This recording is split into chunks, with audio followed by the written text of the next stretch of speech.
Welcome. Don't. Are you making fun of me? All right. I just want to welcome everybody to tonight's event. This is an iSouth 2.0 related event. We had our first iSouth conference in 2016, right? 16. And it was a little different. It wasn't all virtual. It was out in the world, and we brought together and down here and great community of photographers. And this one is a virtual event. This is one of 4 now virtual events for iSouth, but there are also some in-person events, including tomorrow night at the Do Good Fund space with this guy right here, the curator from the Ogden, Richard McCabe, will be over there, and we're going to talk about photography some, if you'd like to hear that, which you should. It'll be fantastic. Not as good as tonight, maybe, but, on par. And do I need to say? Oh, it's also partnership with the Do Good Fund Gallery space, as I mentioned, and the Harn Museum in Gainesville, Florida, which has an excellent show, and then also Celestia Morgan is speaking Saturday evening. And Mike, you can now take it away. All right, thank you, Rylan. Yep.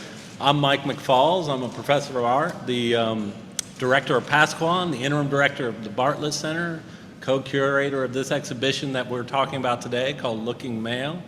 This evening we're here with a panel and we're discussing, and Rylan Steele, my co-curator and friend and photographer, we're going to be talking about this exhibition with this great panel of Carl Martin, photographer at the end there, Brittany Lawback right over here in the middle, and Nick Norwood, who did these enormous poems that you see behind us. So before introducing them, though, first I need to tell you about the center and thank our sponsors.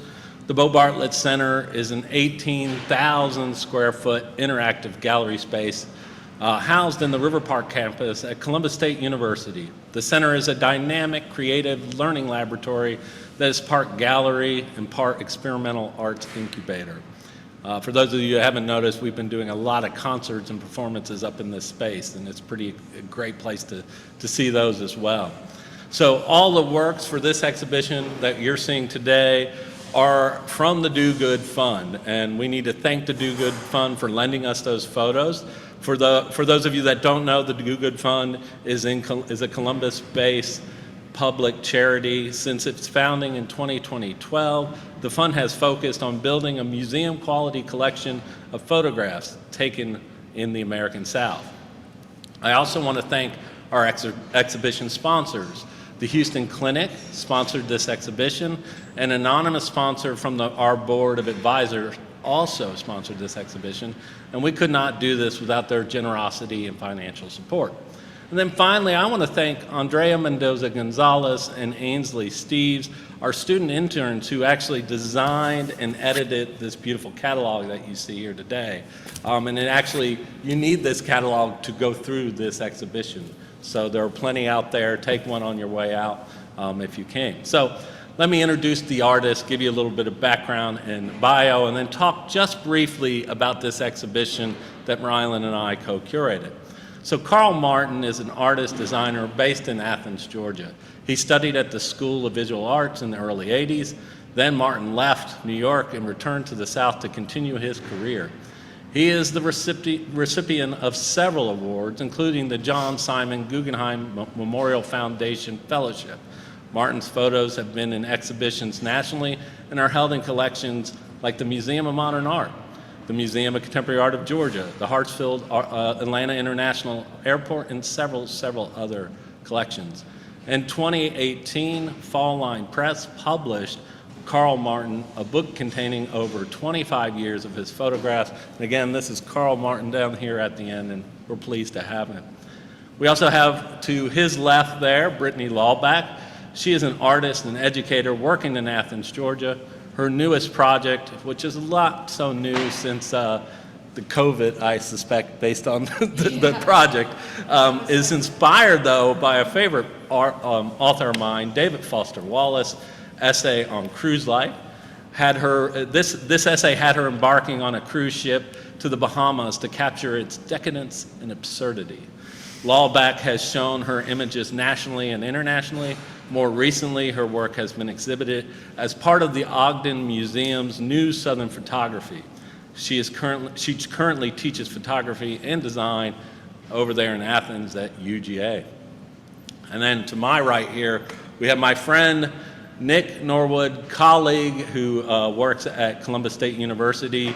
He grew up in Northeast and North Central Texas, and the landscape and culture of the Red River Valley serve as the basis of many of his poems. His works have appeared in the Paris Review, the Southwest Review, the Poetry Daily, the Oxford American, and elsewhere. He has published 4 complete volumes. One of them I'm very fond of, The Eagle in Phoenix, because there's a poem we worked on together on there. The Eagle in Phoenix, Gravel and Hawk, A Palace for the Heart, and Soft Blair. He has been awarded the Pushcart Prize. He also was awarded a residency at the Juntel Foundation and twice been a finalist for the Vassar Miller Prize. Good job. So, Thank you. Yeah.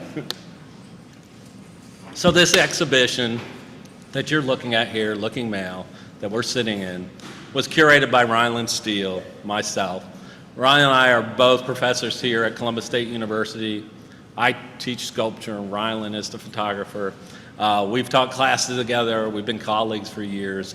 When I became the interim director here of the center, I asked Rylan immediately, because I wasn't sure what I was going to do, would you like to co-curate an exhibition with me?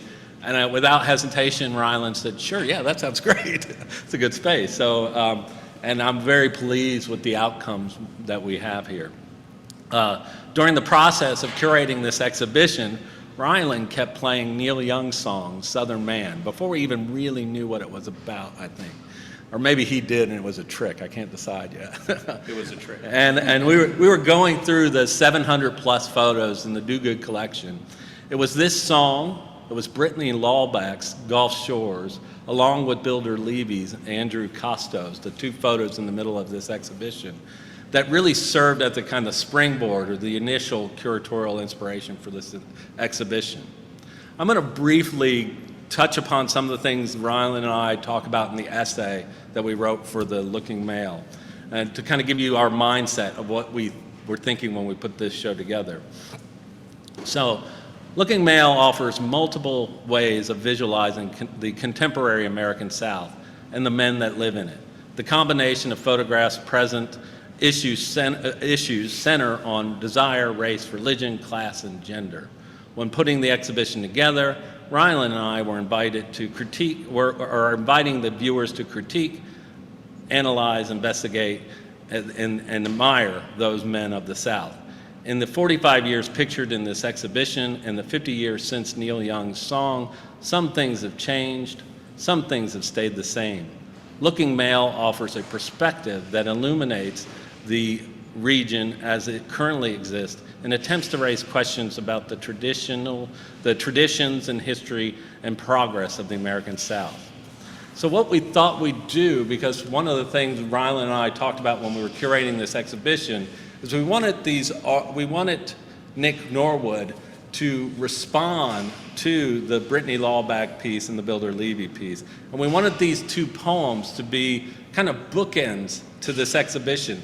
Not only in the catalog, as you go through this catalog, you'll notice it starts and ends with poems by Nick Norwood. We also wanted them to physically be kind of the end caps of this exhibition and have such a presence in this space that you couldn't get away from them. And so, and I think as a sculptor, this was one of my ideas about the space, was how can we kind of interact with these poems with these photos in that space. So since we have Brittany here, and it's one of my favorite poems of Nick's from this collection here, I asked that Nick would start this conversation with the poem Gulf, inspired by Brittany Lawback's photo of her pop. Yeah, and if you have your copy of the book, the photo is on page 31.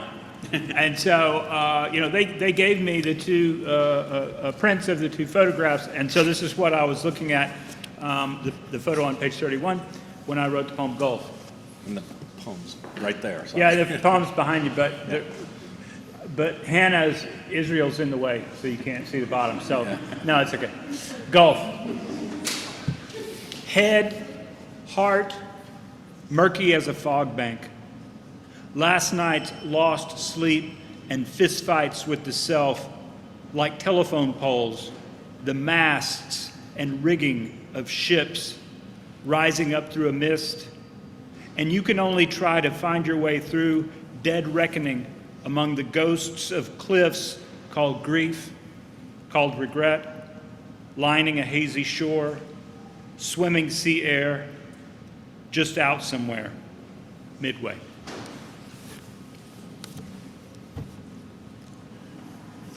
So we thought we'd have Rylan start this discussion off with this distinguished panel we have here today, and then open it up for discussion among all of you here today. Well, I mean, it seems to me after, reading the poem, the first question that comes to mind is one about, well, probably for Brittany and for Nick, but there's a question in there about what was it and how did you go about looking at the photograph and finding this thing to say? Yep. Because that seems like a really beautiful moment. And I think that the question for Brittany in there is like, well, what does it mean to have this, you make this photograph, and then all of a sudden you have this poem that's written about the photograph, and what does that feel like, and how does that, how do you read that in relationship to your picture? So I don't know the order to go in there, but that seems I'm like glad a you're place between to us in start. case you didn't like my poem. Right. She can't hit me. I'll protect you. Yeah. I don't know. You want to go first, or we? Well, I'm curious. Did you read anything that I wrote about? No, and in before? fact, this is so funny because afterwards, when I wrote the backstory, I was like, oh my God, it's like I knew somehow, right? didn't know. So it's kind of funny. Well, let me just say that when first of all, let me back up a little bit. There is this thing called ekphrastic poetry, and these two poems are by definition ekphrastic poems, that is, poems inspired by works of art. And there's a long tradition of this. I had written other poems, other ekphrastic poems. It's such a big tradition that there is a literary journal called Ekphrasis. That's all they do. They publish ekphrastic poems. It's in California. You know how they are out there. So anyway, but no, what they often do, and I have friends who have entire books of poems that are all ekphrastic poems, and usually each one is based on a different work of art. Painting is a big source of ekphrastic poems. And they often describe, or they imagine something about the life of the artist and include something about the life of the artist or something about the subject, right?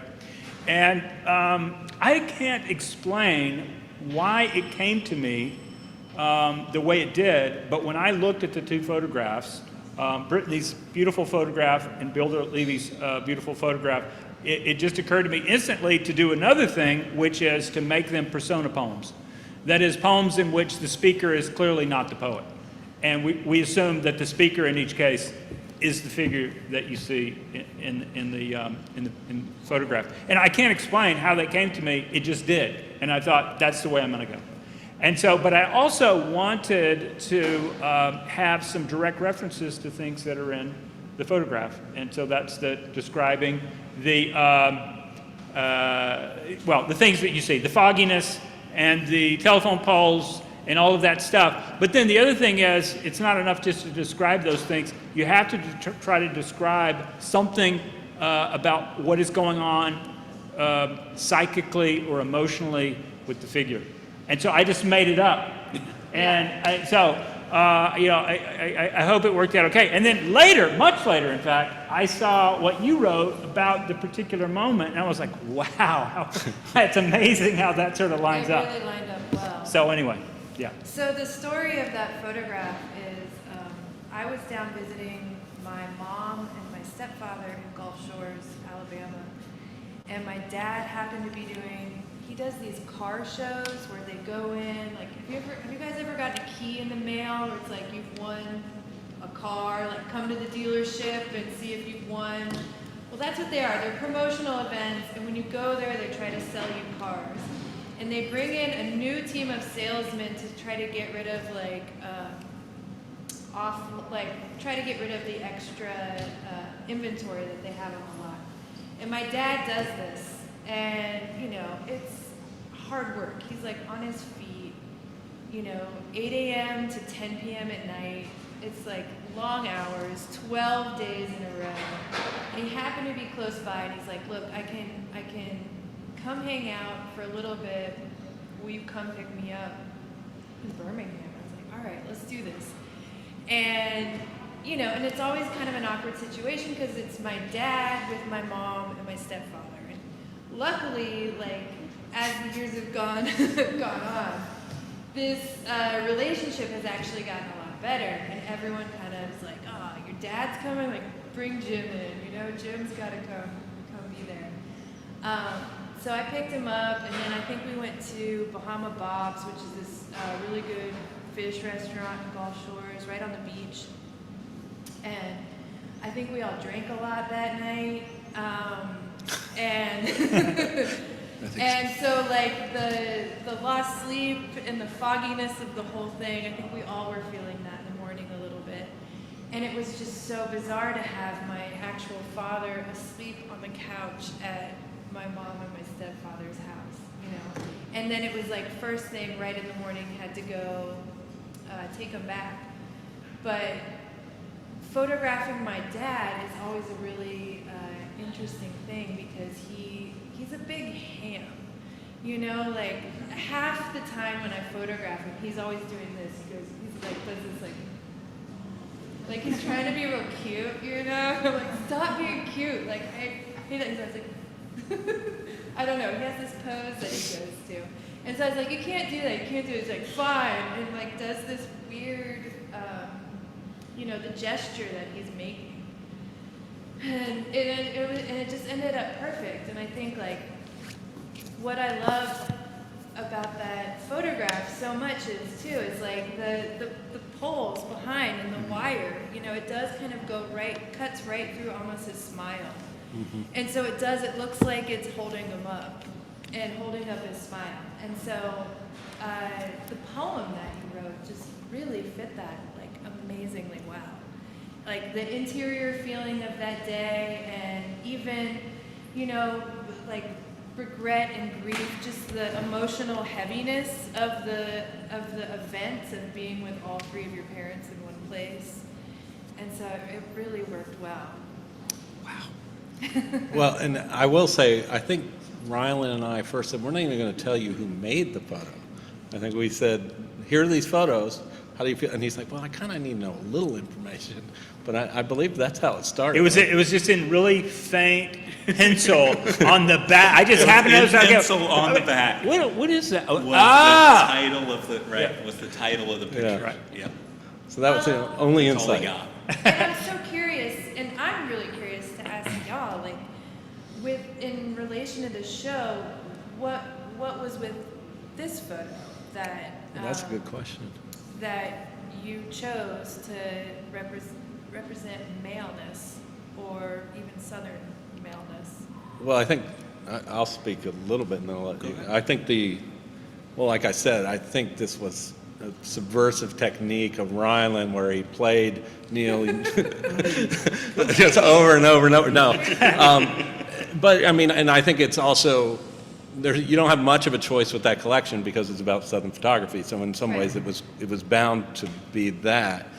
I think I went in it, and Rylan might not agree with this, but I went into this thinking this was going to be a Southern landscape exhibition. And I started going through online the collection because you can look through the Do Good collection online. Yeah. And I noticed a lot of these male figures, and they were some powerful images. I mean, there's 700 images in there. And Rylan pulled if I remember correctly, Rylan, it's been a while now. We're talking about it almost a year now. Yeah, I think he pulled that Builder Levy, and in fact, we had a scale of time that it didn't fit in, and I kept saying, we can't put that in. But somehow your photo, when we're going through them at the Do Good physically, which is a much different process than looking at photos online, ended up next to that Builder Levy. And it was that moment for both of us, I think, clearly, that these were very much a similar image. One of a contemporary man that seems to be dealing with grief and regret, and then also here's this miner who's still contemporary, but there seems to be this layer of grief and regret in that image as well. And so those two things seem to, when I saw them together, they seem to resonate. And in fact, curating the space, we were very clearly making them oppose each other. They're right across, you know, in the space from each other. So that's something we Yeah, thought I mean, about. I think to talk about that a little bit more, just to add a little more information, the Builder Levy picture we kind of chose first, even though we didn't choose it, right? Like, even though it wasn't allowed to be in the exhibition, it was this picture that was there that was framing the exhibition. It was like, okay, if we're going to start here, if we want to, and Marshall maybe was back anyway, could speak to this too, because he was there, but, you know, and so we chose that image before we knew that that was going to be the image that we were allowed to have in the exhibition. And there became a point where we decided, okay, we can have that image in. We had a silly rule that it had to be made at 1980 or something, but that's a rule we can break. There's no, you know, no one provided that for us.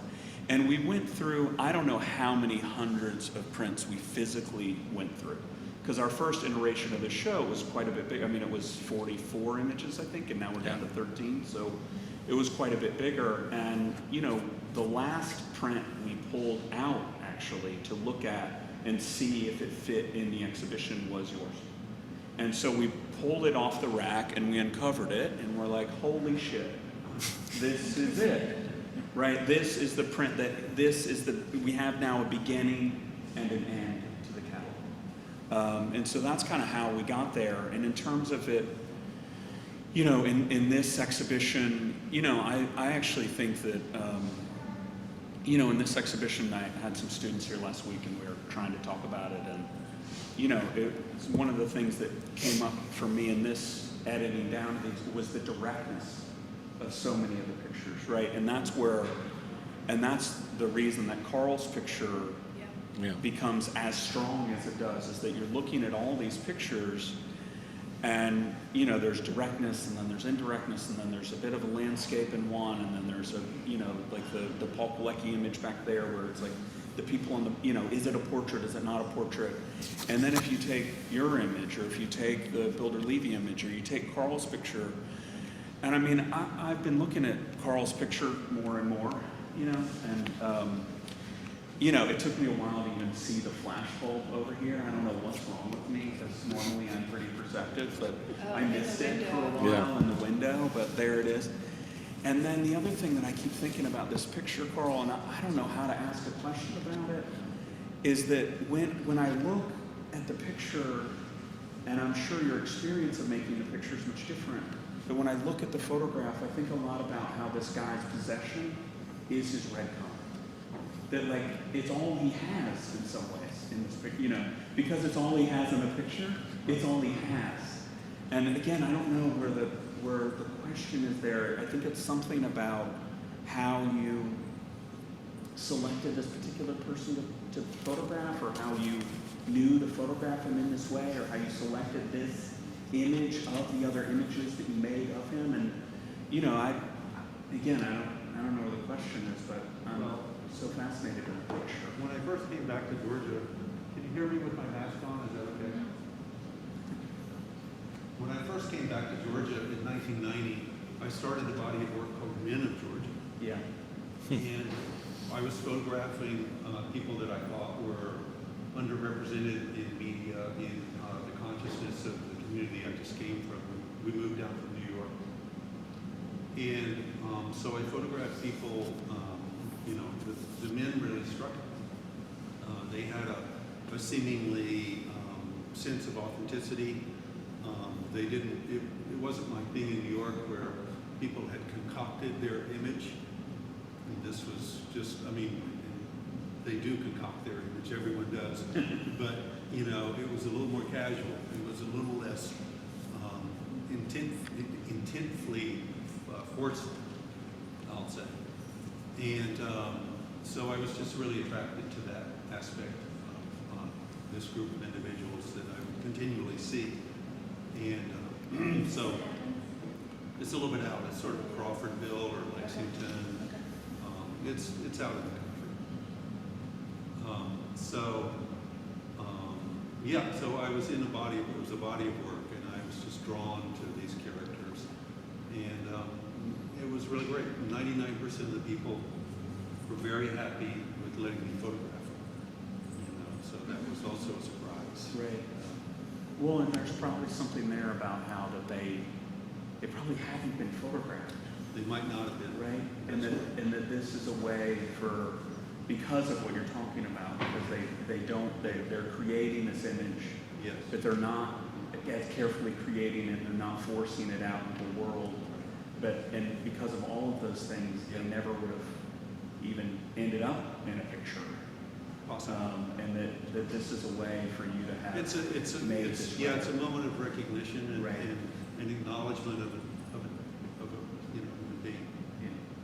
So they were sweet. It was a really important kind of connection. I was shooting film, and I had 12 images on the roll. And the flash bulb is an old bulb flash. It's not an electronic flash. And periodically, because it's old stock, they wouldn't fire. And so the images that I had to choose from are very limited. Okay. So there's only like 2 or 3 maybe, Right, yeah. that I would take. Yeah. Maybe 2 flash would work. So, yeah. This is actually when I upgraded, and so the early body of work I was using a sort of a fixed focus old, Bell and Howell, and this one I got an Mamiya so I could focus and so I could get closer. So this is the beginning of getting closer to people. So the format changed just a little bit.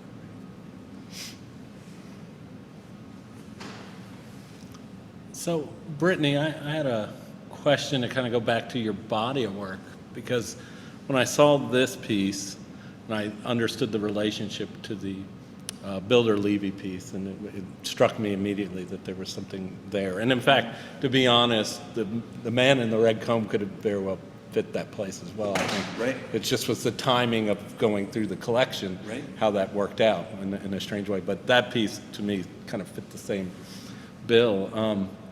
But when I looked at your body of work, because I was unfamiliar with your work, I ran into your work about the cruise ship and the influence of David Foster Wallace on this work. And I found it, before I even knew, I was looking at your work of the cruise ship. I didn't read anything about it. I'm just looking at the pictures through the body of the work. And I was thinking of David Foster Wallace. And I was wondering if you could talk briefly about how, we just talked about how Nick's work is being influenced by this image, but how a writer like David Foster Wallace could influence you to make a picture. Because, those pictures sometimes capture that irony, that humor, but that critical eye that his voice has. Especially, and in fact, that it is from Shipping Out in Harper's, the essay. Collection of essays, well, it's funny, my best friend was going on a cruise to Greece, and we were going to meet in Italy. I was in Italy at the time. We were going to meet in Rome. And when she goes on, she's, big reader. She's a philosopher. Okay. And so she told me that she was preparing to go on this cruise by reading, a lot of fiction and nonfiction. And she was like, I'm reading this David Foster Wallace essay to prepare for my cruise. I was like, oh, let me read that. That sounds, because it's also called A Supposedly Fun Thing Yeah. I'll Never Do Again. And so I read the essay, and I was like, I had never been on a cruise before, and I was like, this is exactly the way that I think it would go. Mm-hmm. Because it's like, it's excess, there's a lot of people, so you feel a little bit like cattle when you're on the ship, planned activities, like sometimes don't tell me what to do kind of thing.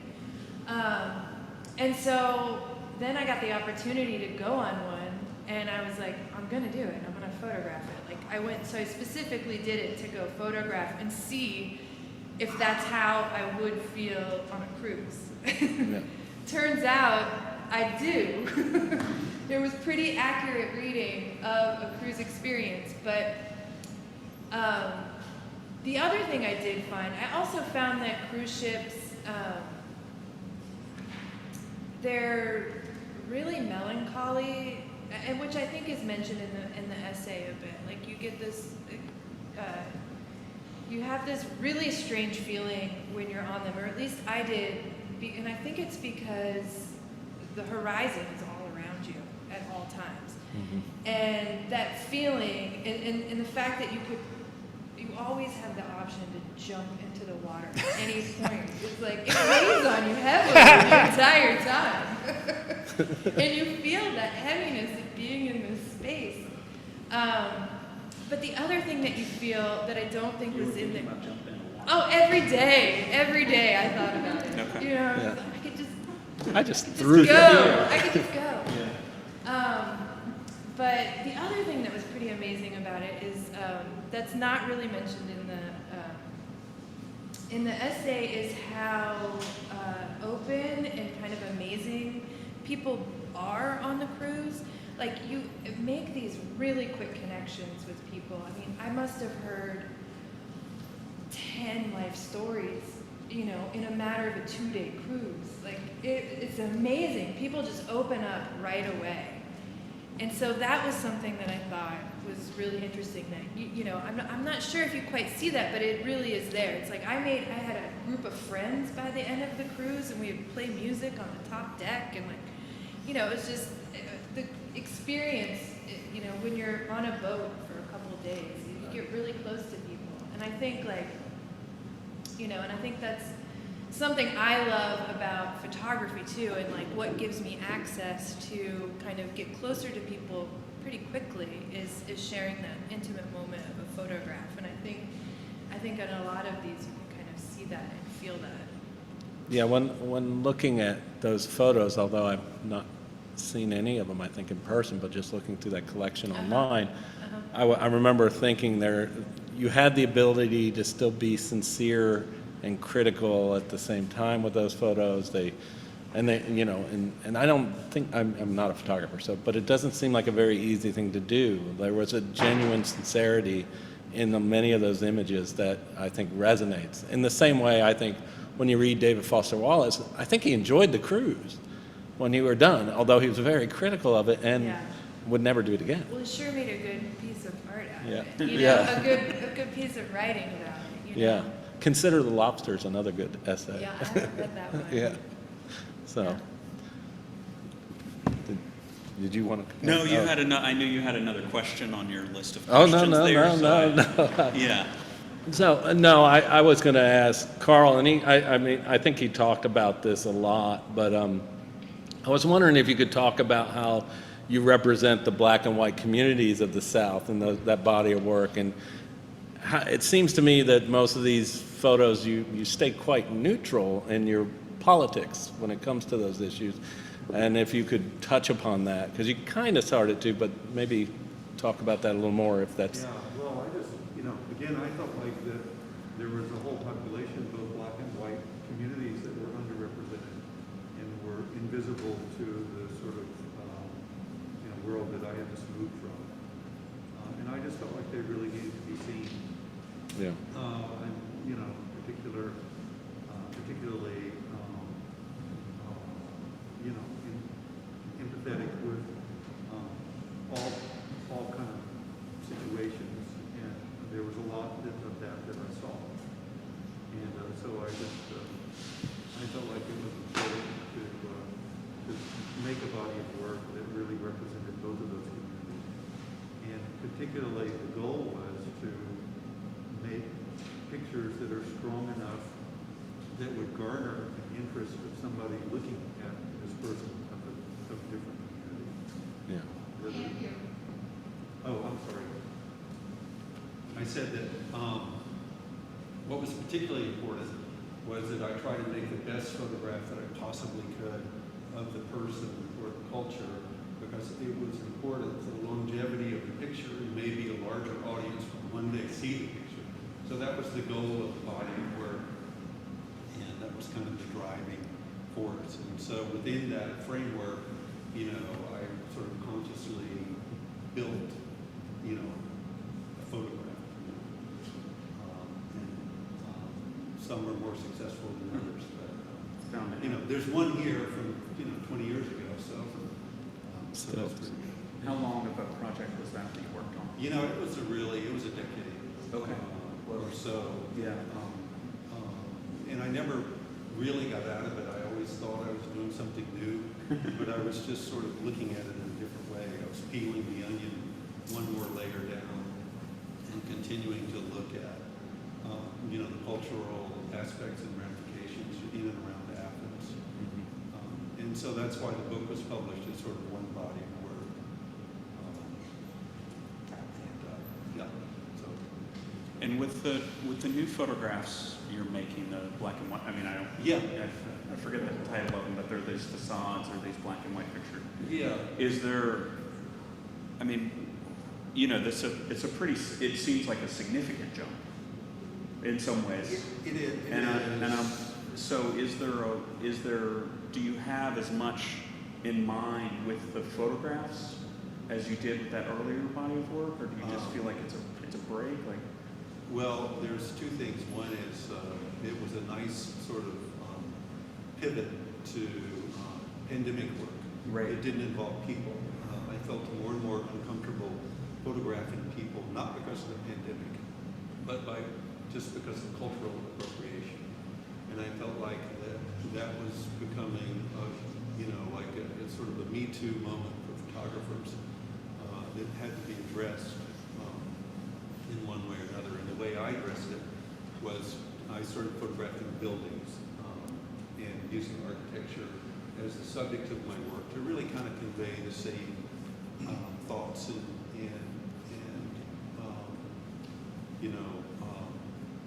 concepts about the culture that we live in, but just sort of in a different way, using architecture, using geometry, and using tension within pictures and elements and angles, and just to try to create an experience of the photograph itself that was a little bit more independent of its subject matter. right.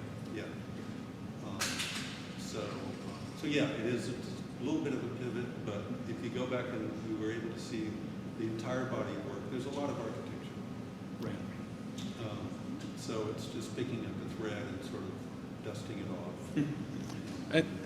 I think you're getting to my question, and I was curious is, how, you made these photographs of both the black and white communities in South, in the 80s, and the works are still existing, and how do you see those works have changed? And in some ways, I think you're right, at least the works I've seen, and I'm not a scholar in this field in any way, I'm a sculptor, honestly, but they do seem to be kind of politically neutral at times, less so maybe now than they used to, but they do that, and I was wondering, how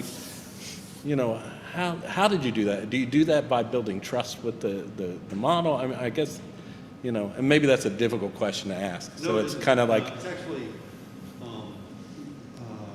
humans. Every being demands respect.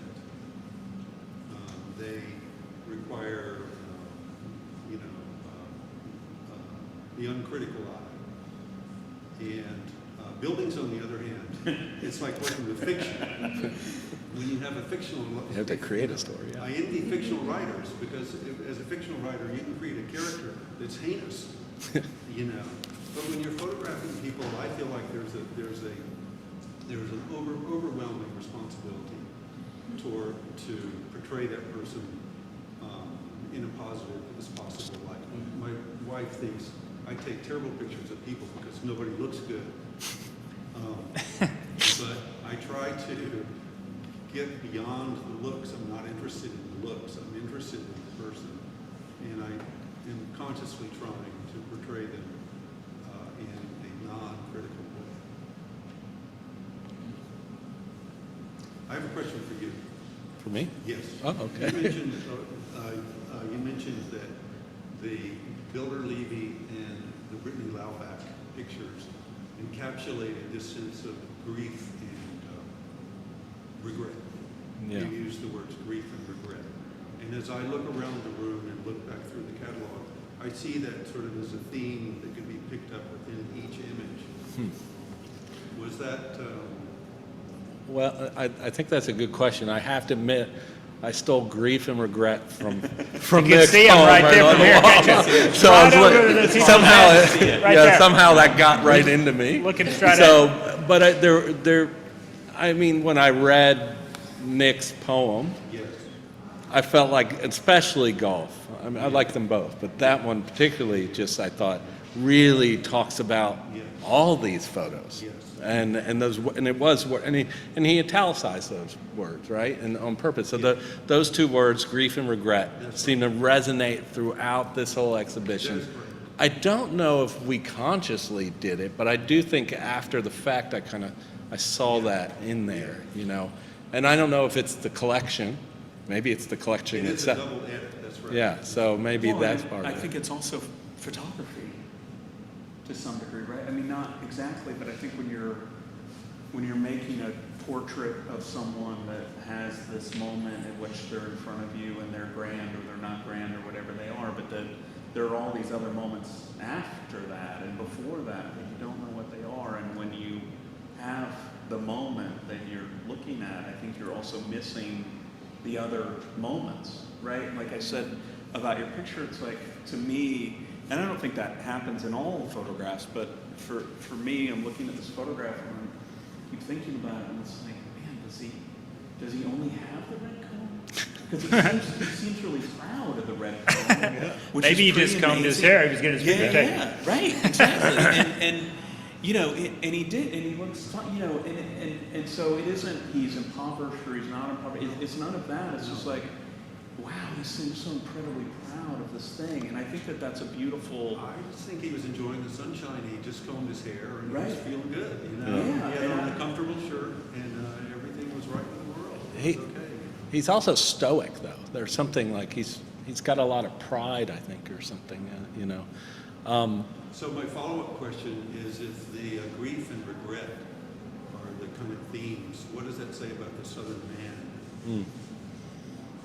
Well, and I was going to add to that. So I don't think the 44 photos all reflected that. There was a lot more religion, humans, humor, sexuality That's right. in the first version of the show. And somehow I believe Rylan and I decided that we pared it down to grief and regret.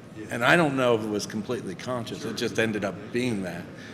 Because we began to see that we knew we had to have the Builder Levy and the Brittany Lawback photos, and maybe those photos dictated the last 13 photos that ended up in this exhibition in some ways.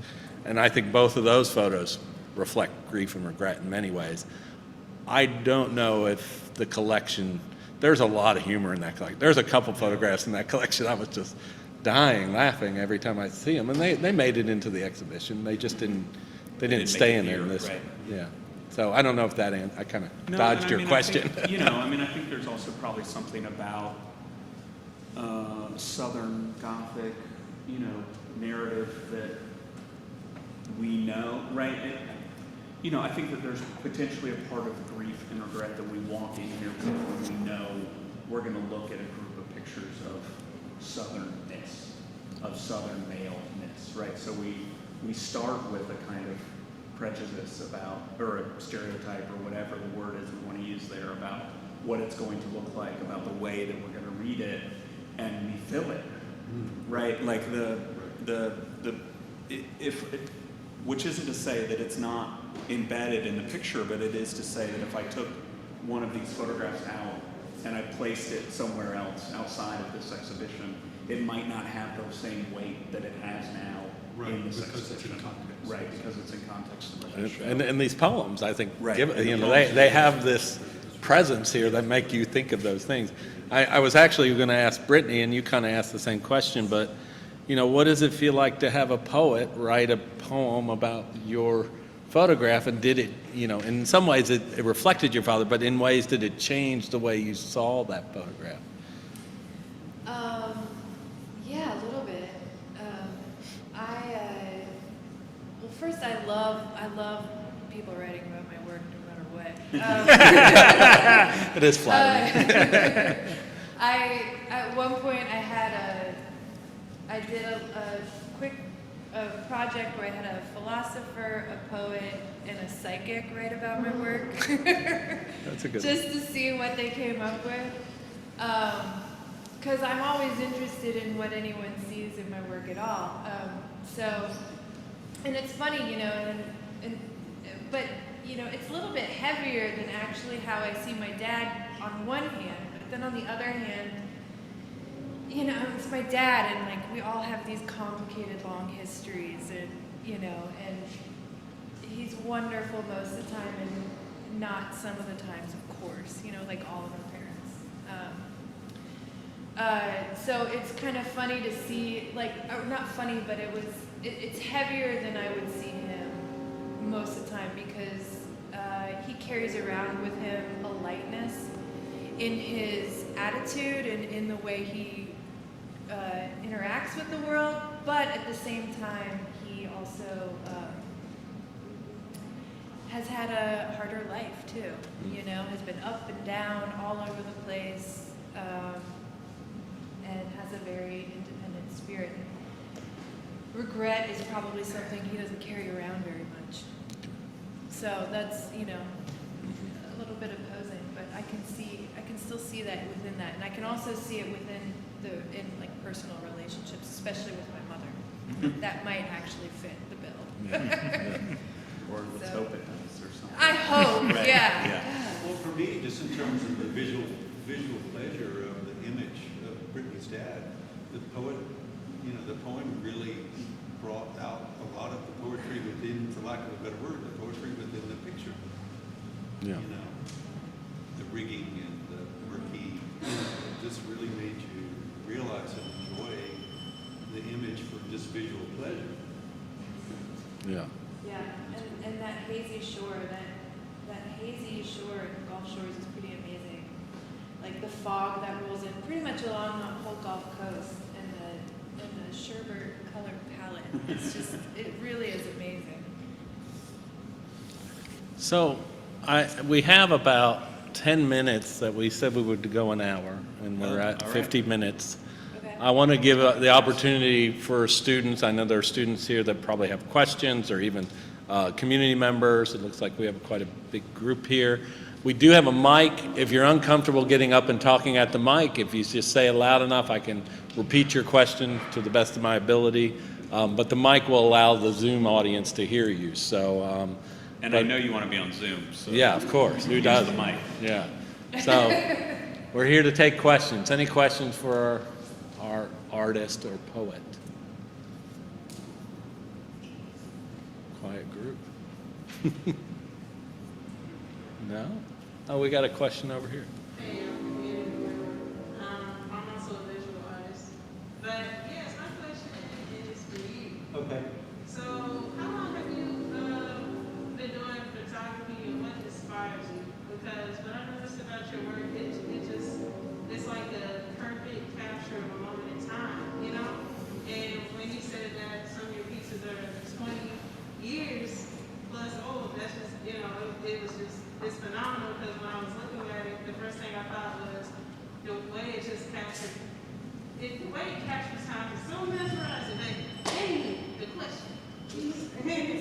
Yes. Yeah, so overall my question is, what inspired you to get into photography, and how do you maintain your confidence in it? Because your work reflects confidence to me, and it perfectly captures moments in time. It has a very strong tone. It's not, for me, looking at your work, as far as I've seen, it isn't vague, the tone that it conveys. So I just want to know what inspires you, and where do you get your confidence? Well, you're very kind. Thank you so much. I fell in love with image making when I was a really young kid. I was about 12. And it's a long story, but I wound up in the back of a U-Haul trailer, which was enclosed. And we didn't have any rope, so I was holding this little bike that we were getting. And as we rode down the highway, it acted like a pinhole camera.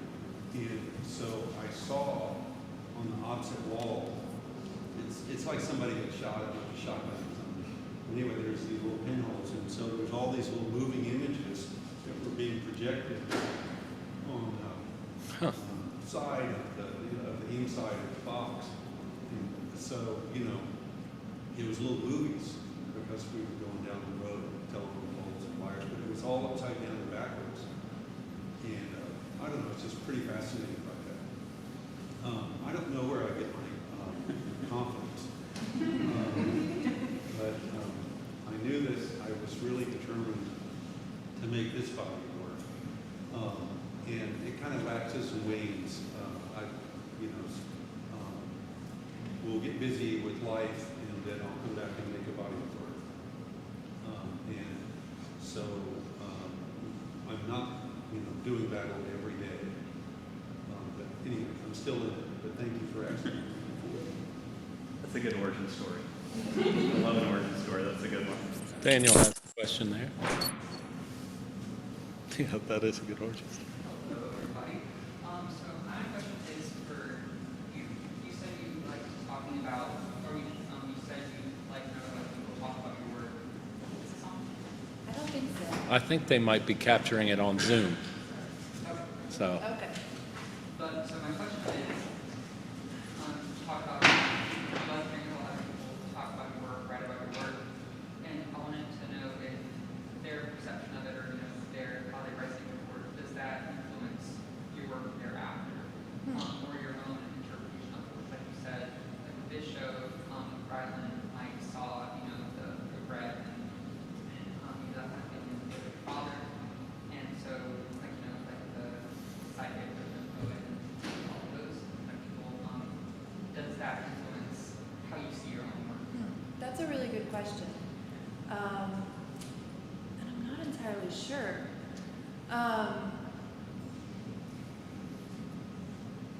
I think probably in the long term it does, but not in the short term. I think a lot of times when I'm out taking photographs, things happen so fast that you kind of go where your eye is attracted to immediately. It's a real immediate kind of thing.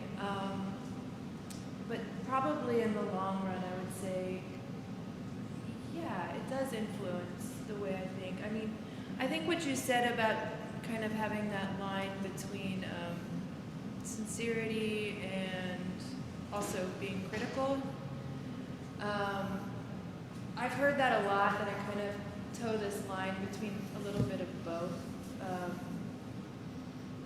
And I enjoy that, I think that comes from talking about my work with other people, and also like a deep sense of,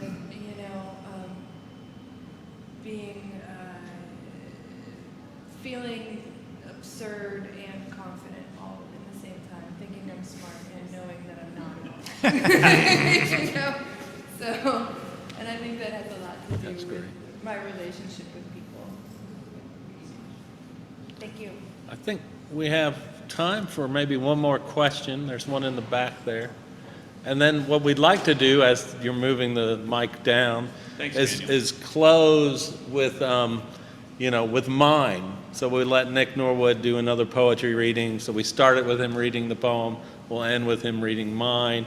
And by the way, we do have hors d'oeuvres and an open bar and food. If you're of age, you can have free drinks. If you're not of age, too bad, just get the hors d'oeuvres. We're glad there's water too for you. But please join us. We're doing this for you all. We want you to join us. And also the back terrace is open for those of you that want to socially distance outside. And you can look at the Chattahoochee. So. Hi, I don't know if this is working, but I'm going to speak as best I can. My question is actually for everyone on the panel. So there's this really kind of traditional, stereotypical idea of like the Southern male, and as people involved in the show in different capacities and at all the stages, would you feel this exhibition kind of plays into or is critical of this idea of the Southern male? think that's our question because we thought about that a lot. So do you want to go first, Rylan? Yeah, I mean, I think that I've asked myself that question a lot because I think we set out to create an exhibition that tried to at least push at or poke at the stereotypes if we could. And then you see a group of pictures together and you're not sure if it does it anymore, or that's my thought at least. And so I mean, this is such a bad answer, but I don't know anymore. I look at the photographs and I'm unsure. I think that there are photographs in here that reinforce a stereotype that I thought I was getting away from. And I think that there are other photographs in the exhibition that don't do that at all. And I think it's the collection of those images together that hopefully doesn't reinforce the stereotype. And, you know, so for me, that's where the answer is, even if that isn't the truth of the way that the exhibition looks anymore. Or even the truth of the photo when the individual took the photo. Yeah, I mean, yeah, never mind. Right. That's a whole other issue. Right. But I think that's a great question and was the question we ultimately were asking ourselves all the way through. And in fact, many times, I think, well, you're standing by the Mike Smith over there. When we picked that photo, I kept saying, "Oh yeah, that is I grew up in Southeast Tennessee. I know that guy. I know him. You know, and he lived across the street from me. You know, I know that guy." But then you had the Kevin Kline, and at first I thought, "Wow, that's such an unexpected photo."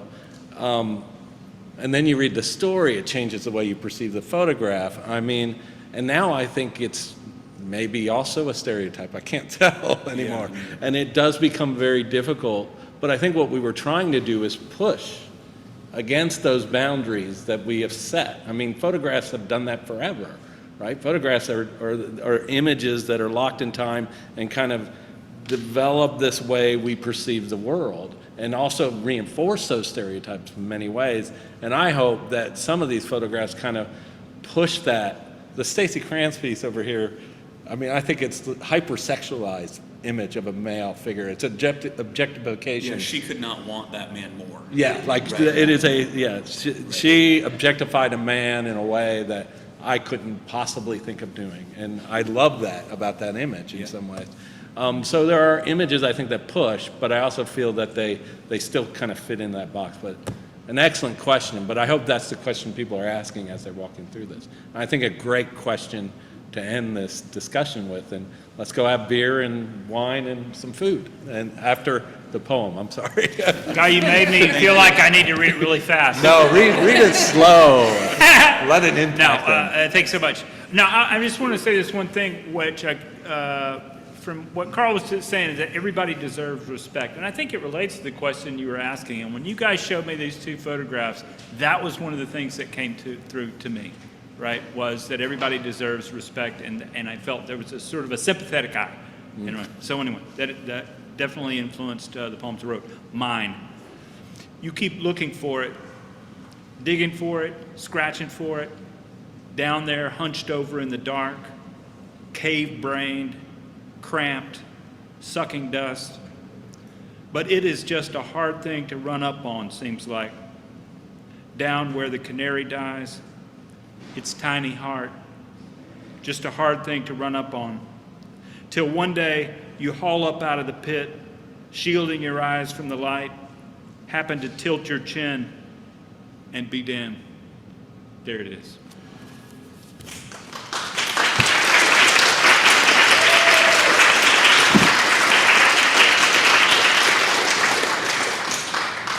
Thank you all for coming to the Bo Bartlett Center. Thank you for the online audience. We appreciate you here tonight, and please enjoy some wine, hors d'oeuvres, and everything else, and enjoy the show. Oh man, right at 7. Yeah, Must be a bunch of pros.